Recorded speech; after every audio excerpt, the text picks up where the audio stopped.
Let's get started with our first news. Shawn Brady goes off on Garry. Garry recently reposted an interview he did with Full Send MMA, and that alone would have been normal, except he used it as an opportunity to take a heavy shot at Shawn Brady. Garry didn't hold back. He captioned the post with some serious heat, writing, "Biggest claim to fame is losing a decision to Shavkat." Crying like a baby, he didn't get a title shot off a loss. And now he's claiming he'll get the title if he beats the number 13? Make it make sense, clown. That's not all. He continued his rant by pointing out Brady's lack of significant wins. He said, 0 top 5 wins, calls himself an elite striker, but held on for dear life against MVP.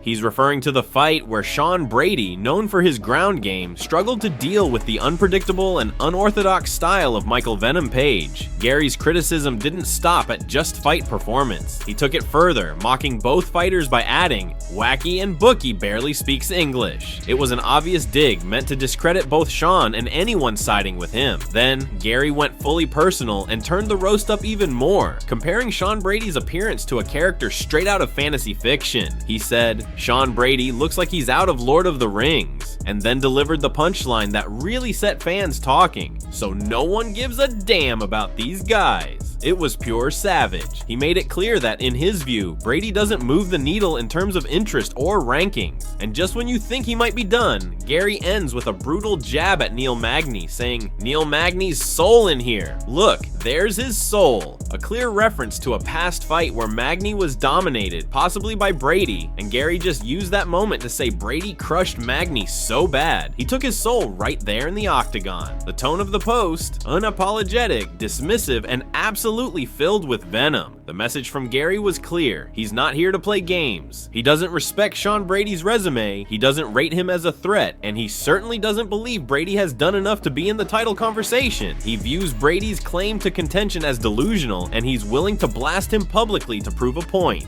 And let's be real, when you read something like that, you can't help but ask, did you watch that fight? Because if you did, then you know exactly what Garry's talking about. And so did I. Moving on to our second news, Balal Muhammad says Islam Makhachev has nothing to gain by fighting Ilia Tapora. Balal didn't hold back in a recent interview with MMAfighting.com. He was asked about the possibility of Islam Makhachev facing Ilia Tapora, and his answer was clear. Tapora hasn't earned it yet. Balal said, "It's crazy. The people never want to give Team Khabib their respect. They want to see them lose so badly. They just want to shun them and put hate on them no matter what it is." And he's got a point. He went on to explain that when Islam first beat Alexander Volkanovski, the #1 pound-for-pound fighter in the world at the time, people still didn't give him credit. Balal said, when he beats Volkanovski in a close fight, everyone's like, "Oh, he sucks? He didn't finish him. He should have finished him. He's a 145er. And then when Islam finishes him in the rematch, it's still, well, Volkanovski is a 145er. Now Tapora wants to move up,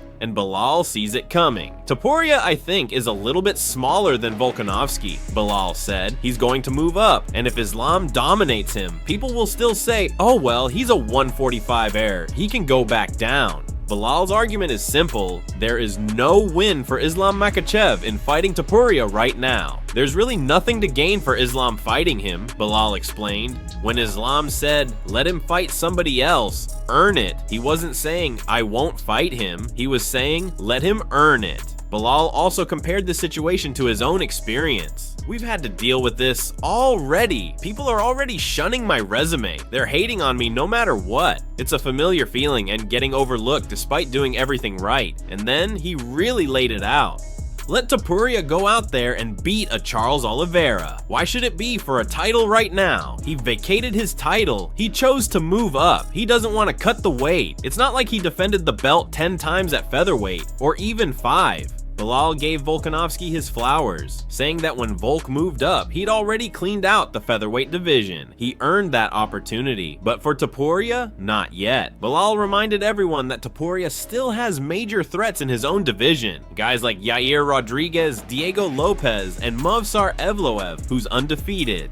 There's still a lot of guys at 145 for him to fight, Balal emphasized. He's just choosing to move up. That's why I think he should fight at least one more time at 155 to earn a title shot. It shouldn't be for an interim title. It shouldn't be for anything, because Islam is already defending every year. Balal made it clear. Respect has to be earned, not granted. Despite reports that Du Plessis is injured, let's move on to our next big story. Magomed Ankalaev sends a message to Alex Pereira. It seems like the light heavyweight division is heating up again, and Magomed Ankalaev just poured gasoline on the fire. After months of silence and speculation, Ankalaev has finally broken his silence, and he's got his sights locked in on the reigning light heavyweight champion, Alex Pereira. Now, there have been rumors floating around that these two might run it back in August. While there's been no official announcement from the UFC, Ankalaev recently hinted at a possible rematch, and the way he did it raised some serious eyebrows. He posted a short but direct message on X, formerly known as Twitter, that instantly got the MMA world buzzing. The post read, "At Alex, do you still like fighting? I have a feeling you are done." Now, whether that tweet came directly from Ankalaev or was written by his manager, Ali Abdelaziz, well, that's anyone's guess. But one thing's for sure, the message was loud and clear. This isn't just trash talk, this is a strategic shot. Ankalaev has been quietly climbing the ranks, dealing with setbacks, weird scorecards, and controversial decisions. But now he's positioning himself as the next legit threat to Pereira's throne. And remember, their first meeting ended in chaos. That fight back in 2023 didn't give fans the definitive result they were hoping for. Many felt it was a rushed stoppage, while others argued that Pereira earned the win. Either way, Ankalaev hasn't forgotten, and this tweet proves it. By saying, "I have a feeling you are done," Ankalaev is calling Pereira out not just physically, but mentally. He's suggesting that Pereira, who's been through absolute wars in both kickboxing and MMA, may not have the fire anymore. That maybe, just maybe, Pereira is starting to fade. That's a bold strategy, and it puts pressure on the champion. Pereira, who's coming off a dominant win over Garry, has made it clear that he wants legacy fights. But Ankalaev is saying, if you're still about this life, prove it. Step back in the cage with me.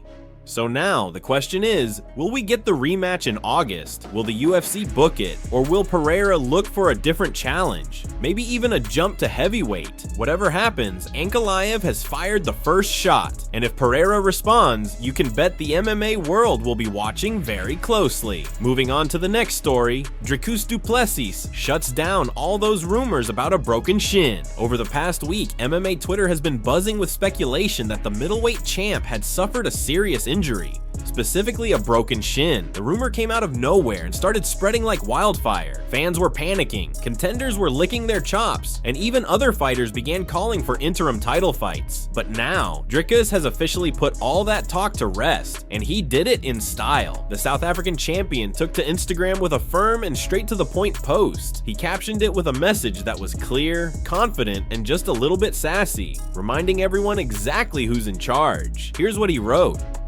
Okay, so everyone had their opinions and rumors and stories about a shin break and injuries, etc. I found it all very entertaining. Unfortunately, none of it is true. Myself and the UFC already discussed a fight date and opponent. The June fight was never signed. I did not pull out of any fight. I am the champion. I know when I fight. You as a contender, just show up when we tell you to fight. Announcement coming soon. Stay tuned. Prepare to be amazed. That post sent shockwaves through the MMA community, not just because it confirmed that Dricus is healthy, but because he's calling out the entire division. He's drawing a line in the sand. I'm the champ. You wait for me. And who was the one who originally sparked this shin injury rumor? None other than rising middleweight contender Caio Borralho. Caio had been pushing for an interim title fight against Khamzat Chimaev, using the rumor of Dricus' injury as justification. After Dricus dropped his post, Caio even jumped into the comments, and his response, kind of hilarious. He wrote, "Bro, why you do that to me? Stop giving me hope like this." It was half joking, half salty, and 100% real. Caio was clearly disappointed that the door to an interim title shot had just slammed shut, but Dricus wasn't having it. He made it very clear that he never pulled out of any fight, because there was no signed fight to begin with. The champ is healthy, the champ is training, and the champ is waiting for the official announcement. So now the ball is in the UFC's court. With rumors now debunked, fans are eagerly waiting to find out. Who's next for Dricus? Will it be Khamzat Chimaev, Israel Adesanya, or a surprise contender? Whatever the case, Dricus is locked in, and he wants everyone to prepare to be amazed. Let's go into the next topic. Daniel Cormier is not on board with the idea of creating an interim middleweight title fight. With all the recent buzz about Dricus Du Plessis potentially dealing with an injury and being unable to defend his title at UFC 317, the idea of a middleweight interim title has been thrown around more and more, especially with big names like Khamzat Chimaev and Caio Borralho ready and eager to go. But DC isn't buying it. During a recent episode of DC and RC, Daniel Cormier made it very clear that while he does like the idea of Khamzat and Borralho clashing in a high-stakes matchup, he does not believe it should be for an interim title. According to Cormier, there's no reason to rush into an interim belt situation, and more importantly, Dricus deserves more respect. Here's how Cormier put it: "We need to give Dricus his flowers and put some respect on that dude's name. Every time he fights, we start retroactively talking about his greatness. Oh man, I'm so tired. I cannot believe that I did it again. I cannot believe I doubted him again. Now it's time to respect him as a champion."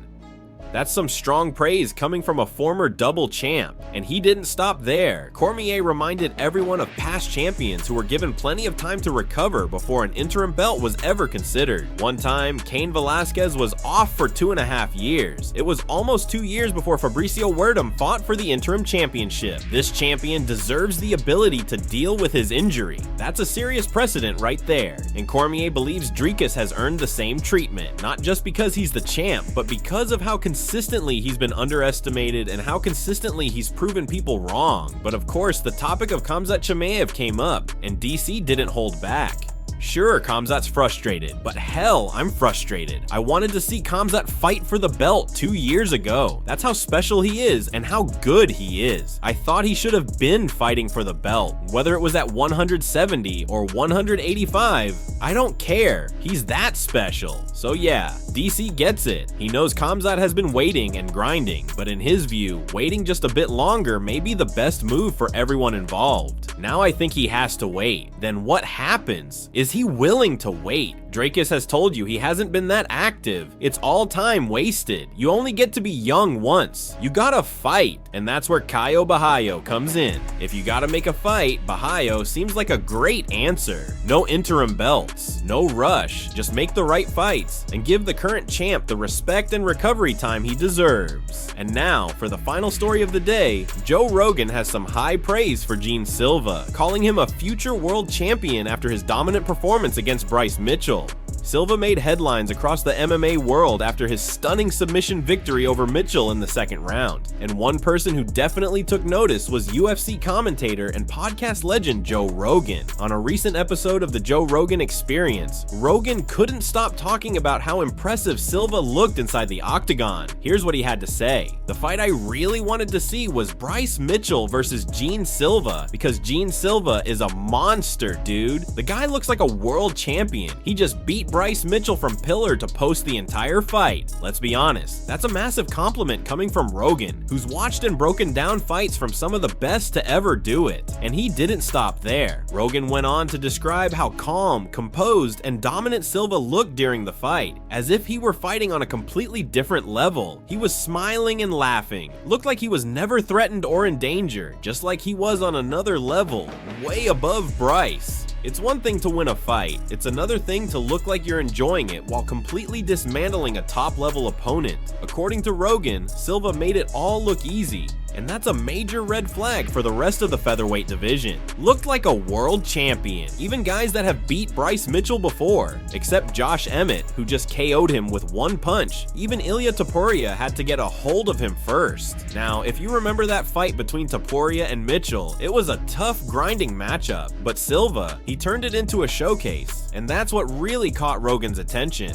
Jean Silva made it look like it was never a fight, he was just having fun. And then in classic Silva fashion, he closed the show in style. No need for judges, no controversial decision, he just wrapped it up with a clean, dominant submission finish. And then finally just puts him to sleep. He's an animal, man. That kind of performance doesn't just earn you a win, it earns you a spot on the radar. And according to Rogan, Silva might already be much closer to the top than people realize. With that dominant win, Silva just announced himself to the world, not as a prospect, not as a rising contender, but as a serious threat to the belt. And if he keeps performing like that, Joe Rogan might be right. We could be looking at a future featherweight champion.